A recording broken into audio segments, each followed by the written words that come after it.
Bonsoir et merci de me permettre d'avoir cet échange avec vous.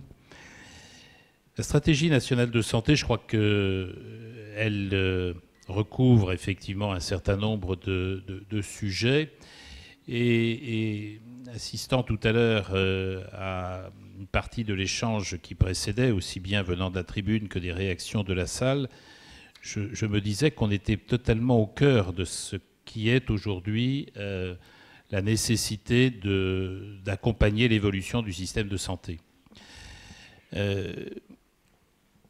Plusieurs sujets concernant la rémunération des professionnels, concernant les charges qui pèsent sur les professionnels, concernant la question de la prévention qui n'est pas financée, concernant l'éducation thérapeutique, concernant les modalités d'installation, etc. C'est tout ça qui heurte aujourd'hui notre système et sur lequel il faut effectivement que nous puissions apporter des réponses. Notre système, il est effectivement, je crois, à un virage, à un tournant. La montée des maladies chroniques, le vieillissement d'une population polypathologique est en effet un des éléments forts aujourd'hui qui met en évidence ce que nous disons pour un certain nombre, et vraisemblablement tous ceux qui sont ici, qui met en évidence les fragilités de notre système de santé, son cloisonnement, la difficulté que nous avons de mettre des professionnels à travailler ensemble, une bonne articulation entre la ville et l'hôpital, etc., etc. Mettre le patient au cœur du système. Combien de fois nous l'avons effectivement entendu? On l'a exprimé, mais sans doute qu'il ne s'est pas passé grand-chose qui ait permis de mettre en œuvre ces préoccupations que ressentaient les professionnels, que ressentaient aussi les patients. Et l'introduction des patients, d'ailleurs, dans ce débat, est aussi un élément qui oblige, en effet, sans doute, et ce que disait Bernadette de Victor est de ce point de vue significatif, qui oblige sans doute à aujourd'hui passer d'un discours à l'acte.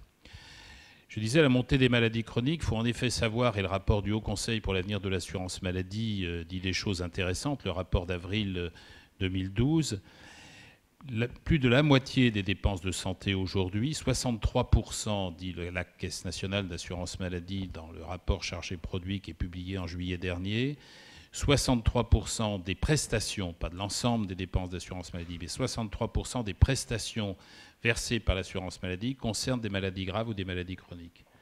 Et quand on prend les 5 plus grandes pathologies, c'est le cancer, le diabète, les infections respiratoires, les maladies cardiovasculaires et la santé mentale, ça représente presque la moitié des prestations.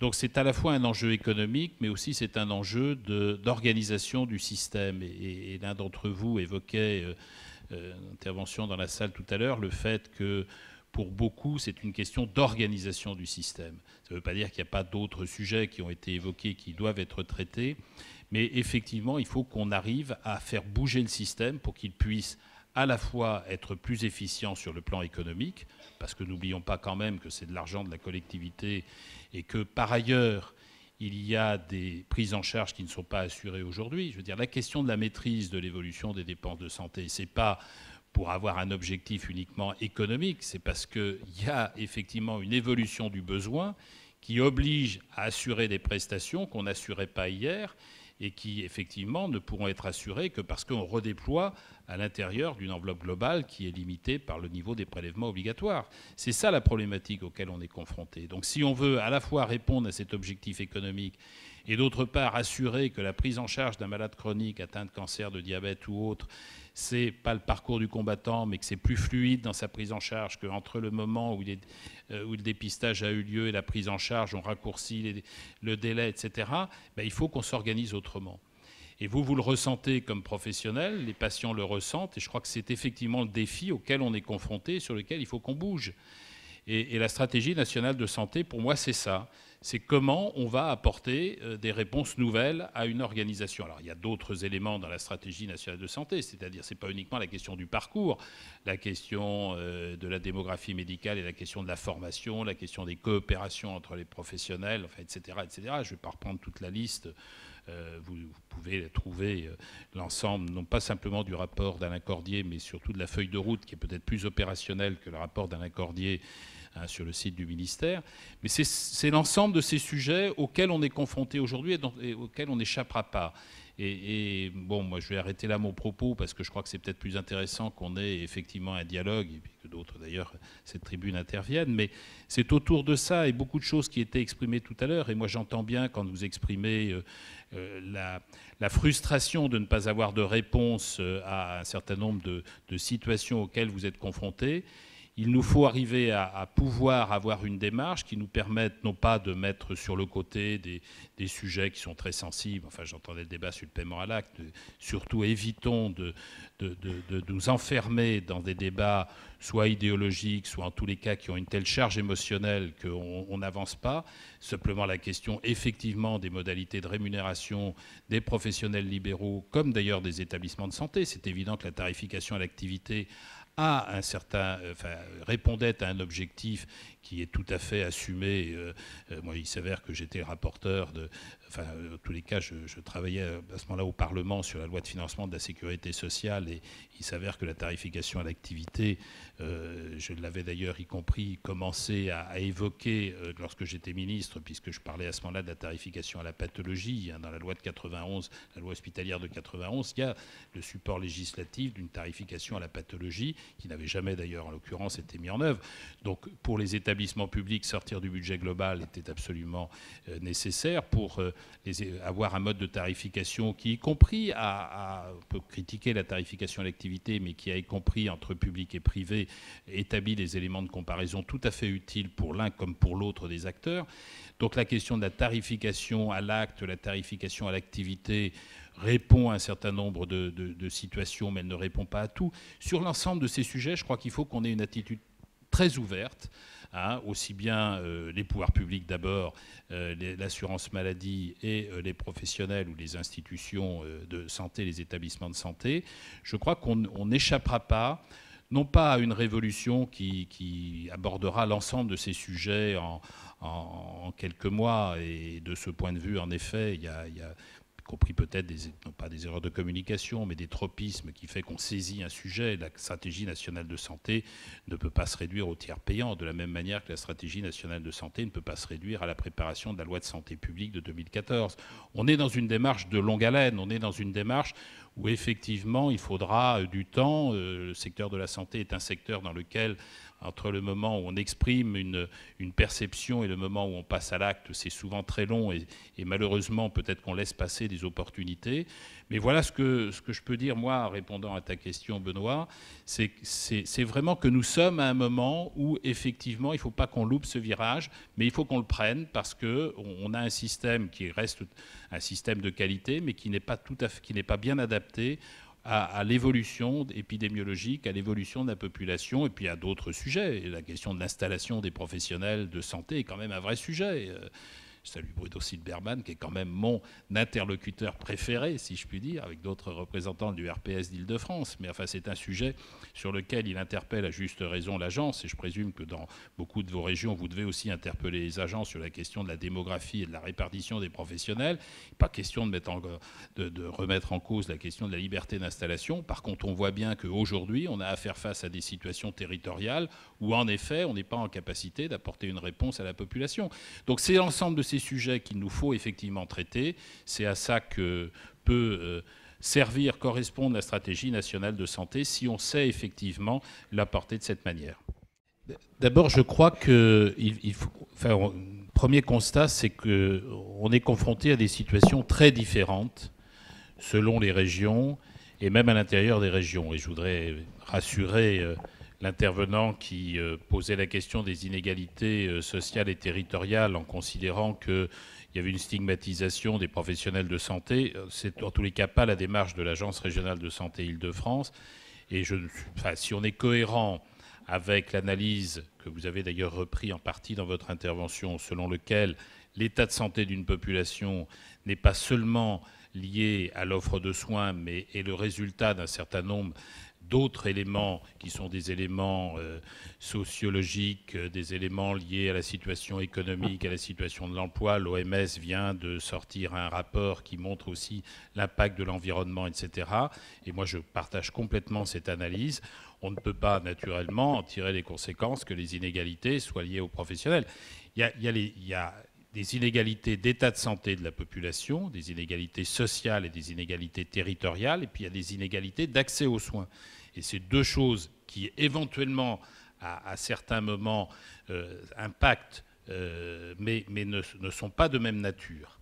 Or, il est vrai, et c'est effectivement, et Jean-Luc Arousseau a eu raison, moi je n'avais pas dans mon intervention introductive abordé l'ensemble de la démarche de stratégie nationale de santé, mais Jean-Luc Arousseau a eu complètement raison de dire que dans la démarche de stratégie nationale de santé, il y a la préoccupation de la prévention, il y a la préoccupation de travailler sur les déterminants de santé, hein, et ceci étant, c'est pas simple.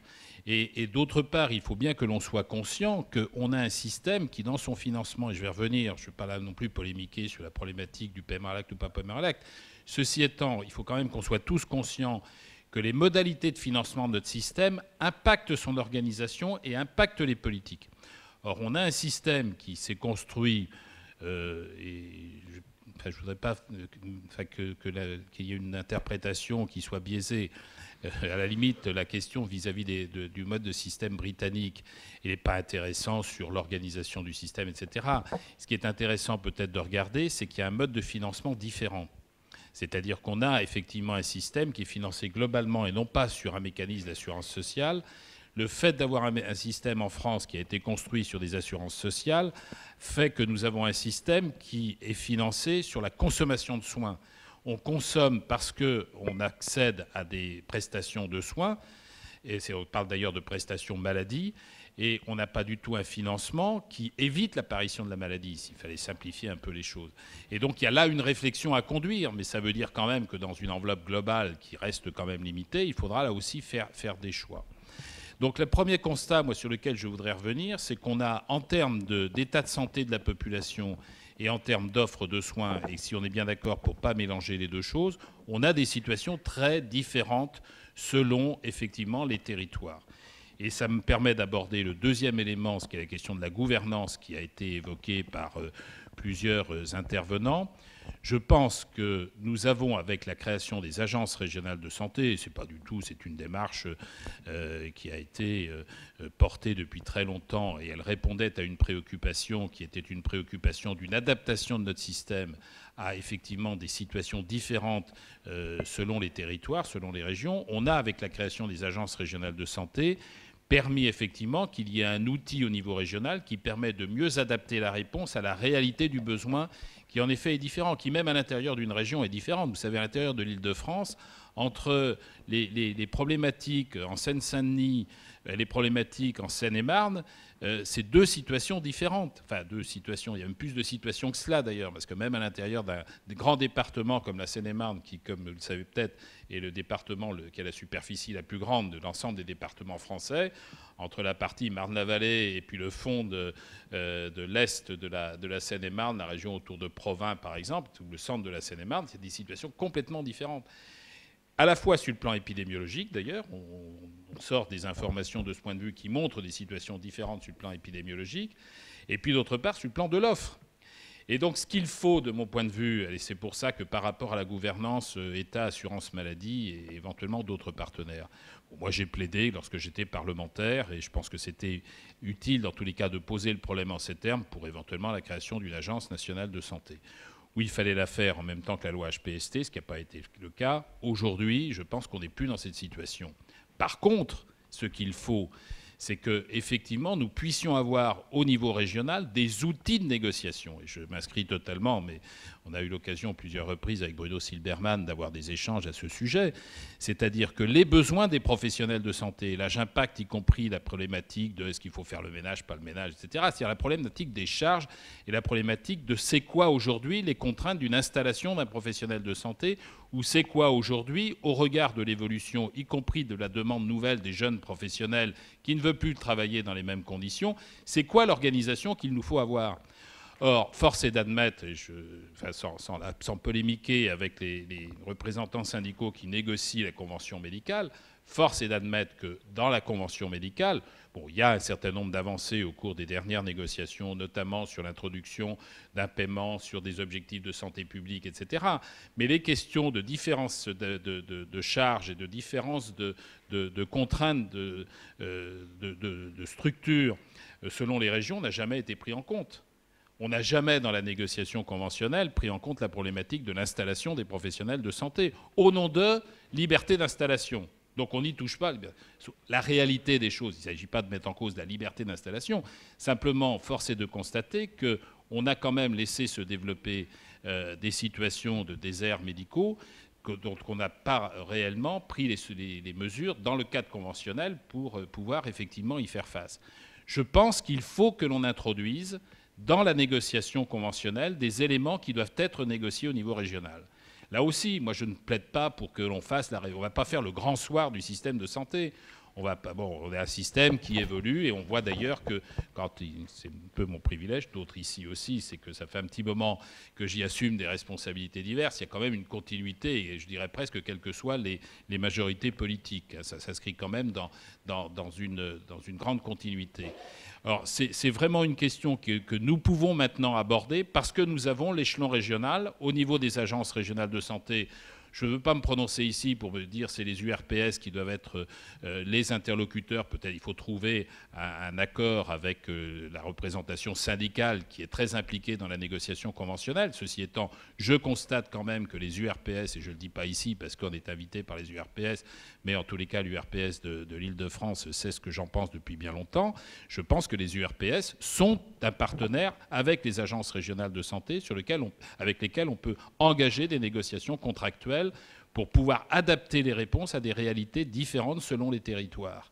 Et donc c'est de ce point de vue, à mon avis, qu'il faut aborder la question de la gouvernance. Ce n'est pas en reprenant la problématique de la gouvernance par le sommet qu'on avancera, parce qu'on va rentrer dans un débat institutionnel où on va perdre effectivement en énergie. Par contre, profitons de la création des agences et de la création des URPS qui ont pris effectivement un poids beaucoup plus important dans l'organisation du système, y compris aujourd'hui avec d'autres professionnels de santé, puisqu'il n'y a plus seulement que les URPS médecins, comme ça a été le cas pendant un moment. Donc je pense que c'est par cette démarche régionale que l'on peut trouver effectivement des réponses nouvelles à des besoins qui ont effectivement évolué, sans que l'on remette nécessairement en cause une architecture qu'il faut faire évoluer, mais qu'il ne faut pas nécessairement totalement contester.